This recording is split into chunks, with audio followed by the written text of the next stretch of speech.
ইমাম মালিক আল্লাহর দরবারে ফরিয়াদ করে করে কান্দে, আল্লাহ তোমার কাছে তিনটি চাওয়া। এক নম্বরে চাওয়া হলো রাসূলের রওজা মুবারকের পাশে রেখো। দুই নম্বরে আহলে বাইতের যেন গোলামি করতে পারি, কবুল করে নিও।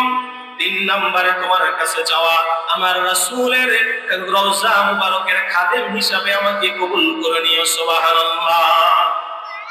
স্বপ্ন যুগে রাসূল করিম সাল্লাল্লাহু আলাইহি ওয়াসাল্লামের সঙ্গে দিদার নসিব হয়ে গেল।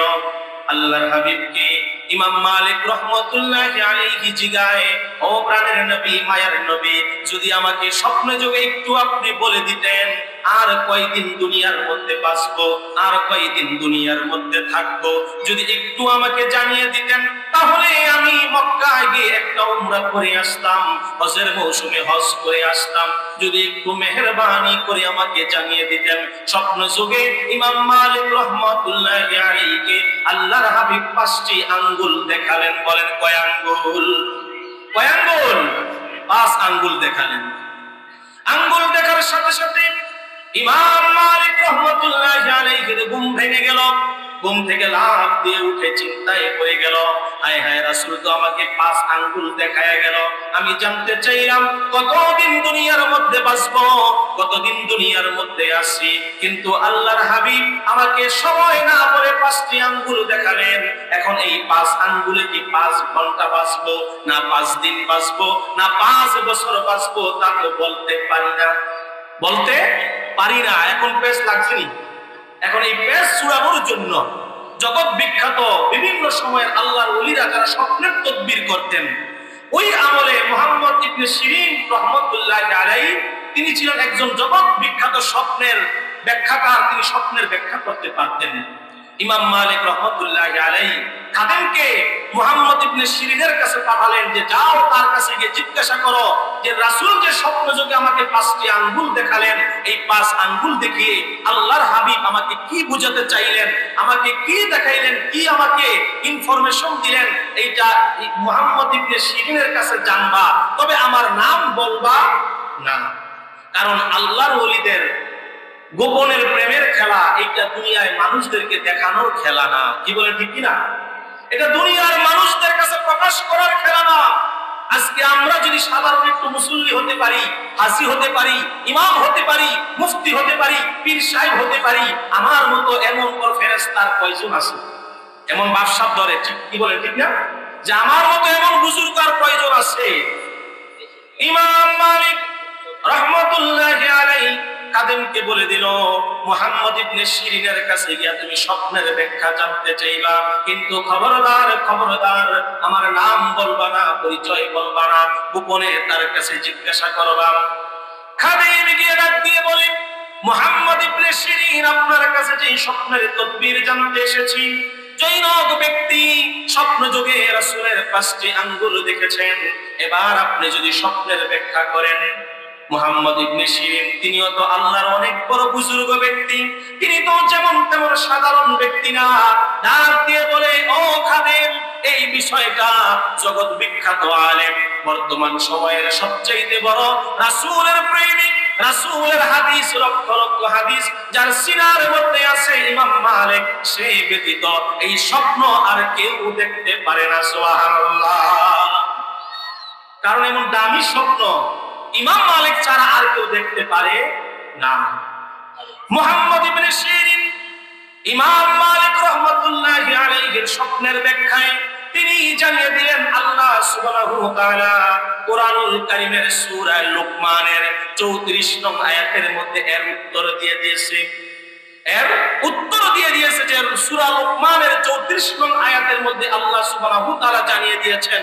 সময় যেহেতু কম, আমি সংক্ষিপ্তভাবে বলে দিচ্ছি যে এই জগতের মধ্যে, গোটা পৃথিবীর মধ্যে এমন 5টা জিনিস আছে, যে 5টা জিনিসের খবর একমাত্র জানে কে? বলেন না, জানে কে? আল্লাহ সুবহানাহু ওয়া তাআলা সূরাতুল লুকমানের 34 নং আয়াতের মধ্যে ঘোষণা করেন, ইন্নাল্লাহা ইনদাহু ইলমুস সাআতি ওয়া ইউনাজ্জিলুল গায়থা ওয়া ইয়ালামু মা ফিল আরহাম।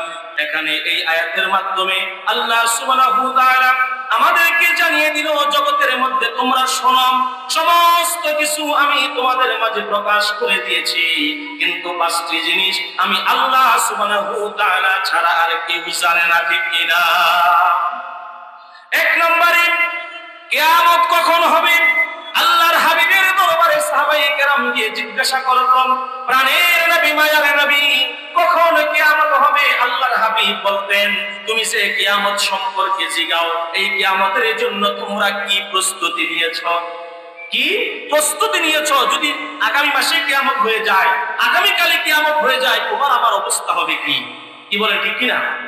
আমরা যে আমল করি, আমরা আমাদের যে ইবাদত বন্দেগী, যদি অতি তাড়াতাড়ি কিয়ামত হয়ে যায়, তাহলে আমাদের উপায় থাকবে না। আল্লাহ সুবহানাহু ওয়া তাআলা 1 নম্বরে কিয়ামত সম্পর্কে জেনে রাখেন, কোন দিন, কখন, কোথায় কিয়ামত হবে।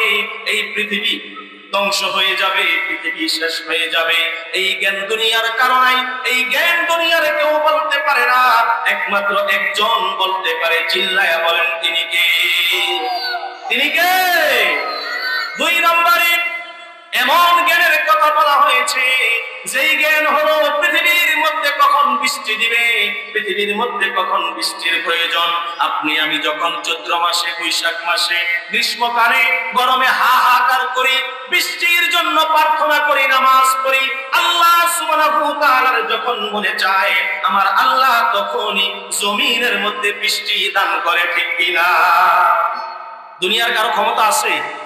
বলেন, কারো ক্ষমতা আছে?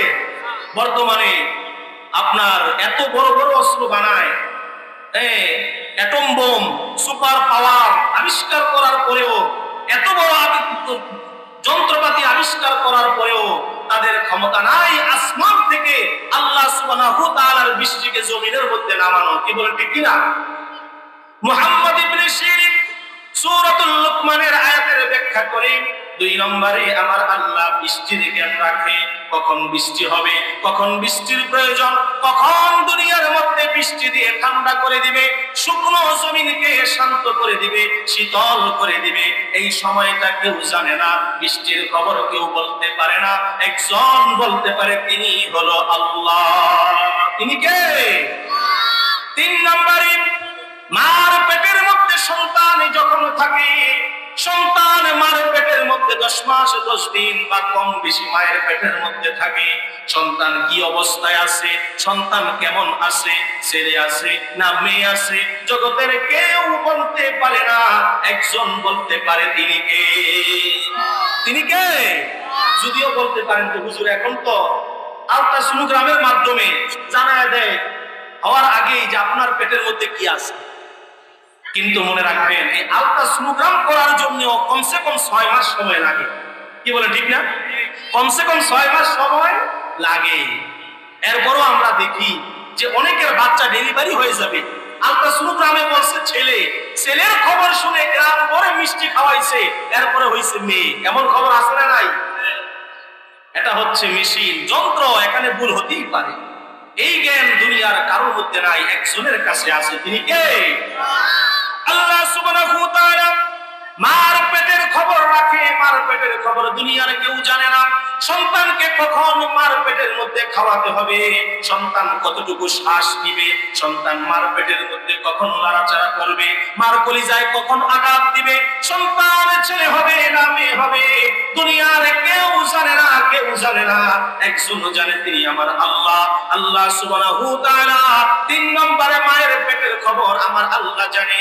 এই 3 নম্বরে স্বপ্নের ব্যাখ্যা হলো মার পেটের ব্যাখ্যা, সুবহানাল্লাহ। 4 নম্বরে স্বপ্নের ব্যাখ্যা হলো, শোনো শোনো, আগামীকাল তুমি কি করবে, আগামীকাল তুমি কি খাবে, আগামীকাল তুমি কতটুকু ইবাদত বন্দেগী করবে, আগামীকাল তুমি আল্লাহর নাফরমানি করবে, এইটা তুমি আমি কেউ জানি না। আগামীকালের খবর একজন জানে, তিনি কে? আগামীকাল আপনি কি খাবেন হয়তোবা বলতে পারেন যে হুজুর, আমি তো আমার ঘরে ড্রাম ভর্তি করে রাখছি, আমার ঘরে ফ্রিজ ভর্তি করে রাখছি, 1 মাসের খাবার আমার ঘরের মধ্যে সব সময় রিজার্ভ থাকে। এটা আপনি আমি বাহাদুরি করে বুক ফুলিয়ে বলতে পারি, কিন্তু এই ড্রামের চাল খেয়ে যে আমি মরবো, কোনো গ্যারান্টি আছে? বলেন, গ্যারান্টি আছে? নাই। 4 নম্বরে আগামীকাল তুমি কি খাবে, কি করবে, আগামীকাল তুমি কতটুকু আল্লাহর গোলামি করবে, কতটুকু ইবাদত বন্দেগী করবে, জগতের কেউ জানে না, জগতের কেউ বলতে পারে না, তুমি নিজেও জানো না। তুমি আশায় থাকো আগামীকাল এই রান্না করবে, সেই রান্না করবে, কিন্তু আমার আল্লাহ আগামীকাল এমন হতে পারে তোমার লাশটাকে মসজিদের খাটের মধ্যে শোয়ায় দিবে, ঠিক কিনা? আপনার আমার সময় যে কোনো মুহূর্তে চলে আসতে পারে, যে কোনো মুহূর্তে মৌতের ডাক এসে যেতে পারে, যেই কোনো মুহূর্তে আপনার আমার নামটা মসজিদের মাইকে এলান হতে পারে, কি বলে ঠিক কিনা? এই জন্য আল্লাহ সুবহানাহু ওয়া তাআলা আমাদেরকে জানিয়ে দিল, ও বান্দা শোনো, ও আমার বান্দিরা শোনো, যেই রান্না তুমি করো এই রান্না খেয়ে তুমি মরবে কোনো গ্যারান্টি নাই, যেই খাবার তুমি ঘরের মধ্যে নিয়ে আসছো এই খাবার খেয়ে মরতে পারবা কিনা কোনো গ্যারান্টি নাই। আজকের মাহফিলের পরে তাবারকের ব্যবস্থা আছে, তাবারক খেয়ে আপনি আমি এখান থেকে বাড়িতে যেতে পারবো, এইটার কোনো গ্যারান্টি আছে নাকি? হঠাৎ করে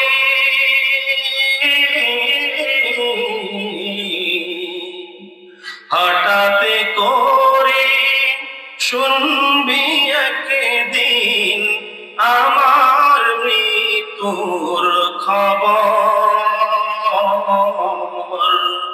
কেঁদে কেঁদে আসবে সবাই, কেঁদে কেঁদে আসবে সবাই, দিতে আমায় কবর, ঠিক কিনা?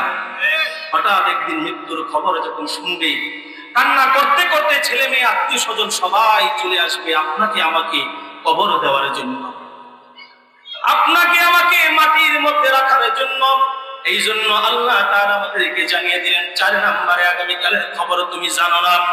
সর্বশেষ 5 নম্বরে আল্লাহ সুবহানাহু ওয়া তাআলা আমাদেরকে জানিয়ে দিল, ও বান্দা শোনো, আমার বান্দিরা শোনো, এই পৃথিবীর মধ্যে তুমি কয়দিন বাঁচবে, কয় ঘন্টা বাঁচবে, পৃথিবীর মধ্যে কত বছর বাঁচবে, তোমার হায়াতের খবর কেউ জানে না, একজন জানে, তিনি কে? তিনি কে? আল্লাহ। এই জন্য আল্লাহকে বেশি বেশি করে ডাকবেন, আল্লাহর ইবাদত বন্দেগী বেশি বেশি করে করবেন। ইমাম মালিক রাহমাতুল্লাহি আলাইহির স্বপ্নের ব্যাখ্যায় 5 নাম্বার ব্যাখ্যায় গিয়া তার স্বপ্নের উত্তর দেওয়া হলো যে, হে মালিক শোনো, তুমি কতদিন বাঁচবে, কতদিন তোমার হায়াত আছে, কতদিন তোমার এই দুনিয়ার মধ্যে সময় আছে, এইটা দুনিয়ার কেউ জানে না, জানে একমাত্র আমার আল্লাহ।